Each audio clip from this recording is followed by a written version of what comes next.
மாச சம்பளம் வாங்குறதுக்கு தினமும் 10 மணி நேரத்துக்கு மேல மாங்குன்னு வேலை பார்க்குறோம். ஆனா அந்த பணத்தை ஏமாறாம எப்படி இன்வெஸ்ட் பண்ணணும்னு தெரிஞ்சுக்க தினமும் ஒரு 10 நிமிஷம் செலவு பண்ண ரெடியா இல்ல. அதுக்கு பதிலா promotional videos and third party agent சொல்ற ஃபண்ட்ஸ்ல இன்வெஸ்ட் பண்ணி அதிகமா சம்பாதிக்க வேண்டிய இடத்துல ரொம்ப கம்மியா சம்பாதிச்சிட்டு இருக்கீங்க. ஃபார் எக்ஸாம்பிள் ஸ்டாக்ஸ்ல டேரக்டா இன்வெஸ்ட் பண்ண தெரியாதவங்க, டைம் இல்லாதவங்க மியூச்சுவல் ஃபண்ட்ஸ்ல இன்வெஸ்ட் பண்றீங்க. அந்த பணத்தை நிறைய கம்பெனில பிரிச்சு இன்வெஸ்ட் பண்றதுக்கு ஆவரேஜா நம்ம கிட்ட 0.5% கமிஷனா எடுப்பாங்க. பிகினர்ஸ் அண்ட் இன்டர்மீடியேட்டுக்கு உங்க இன்வெஸ்ட்மெண்ட் ஜர்னியை ஸ்டார்ட் பண்றதுக்கு இது ஒரு சம ஆப்ஷனுங்க.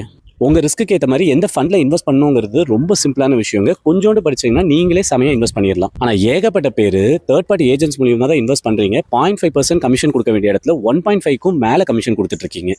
நம்ம பணத்தை மேனேஜ் பண்ணி நமக்கு சம்பாரிச்சு கொடுக்குற கம்பெனி 0.5% தான் கமிஷன் எடுப்பாங்க. ஆனா எந்த ஃபண்டில் போடணும்னு சொன்ன ஏஜென்ட்டும் 1%க்கும் மேல கமிஷன் எடுத்துப்பாங்க. இந்த 1% சிம்பிளா நினைச்சிடாதீங்க. மாசம் 25,000 ரூபாய் அடுத்த 25 வருஷம் கட்டுறீங்கன்னா உங்களுக்கு 4.5 கோடி ரூபாய் கிடைக்க வேண்டிய இடத்துல இது 3.5 கோடியா தான் இருக்கும். இதுல இன்னொரு பெரிய பிரச்சனை என்னன்னா, மார்க்கெட்ல நிறைய ஏஜென்ட்ஸ் நமக்கு ரைட்டான ஃபண்டை சொல்றதுக்கு பதிலா அவங்களுக்கு எது ஹை கமிஷன் கிடைக்குமோ அதுல நம்மள இன்வெஸ்ட் பண்ண வச்சிருவாங்க. உங்க ரிஸ்க்கு ஏற்ற மாதிரி கரெக்டான மியூச்சுவல் ஃபண்டை சூஸ் பண்றது அவ்வளவு பெரிய விஷயம்லாம் இல்லைங்க. எல்லாருக்குமே புரியுற மாதிரி ஒரு லாங் ஃபார்மேட் வீடியோ ரெடி பண்ணிட்டு இருக்கேங்க. அதை கோர்ஸா சேல் பண்ணாம நம்ம யூடியூப் சேனல்ல அப்லோட் பண்ண போறேன்.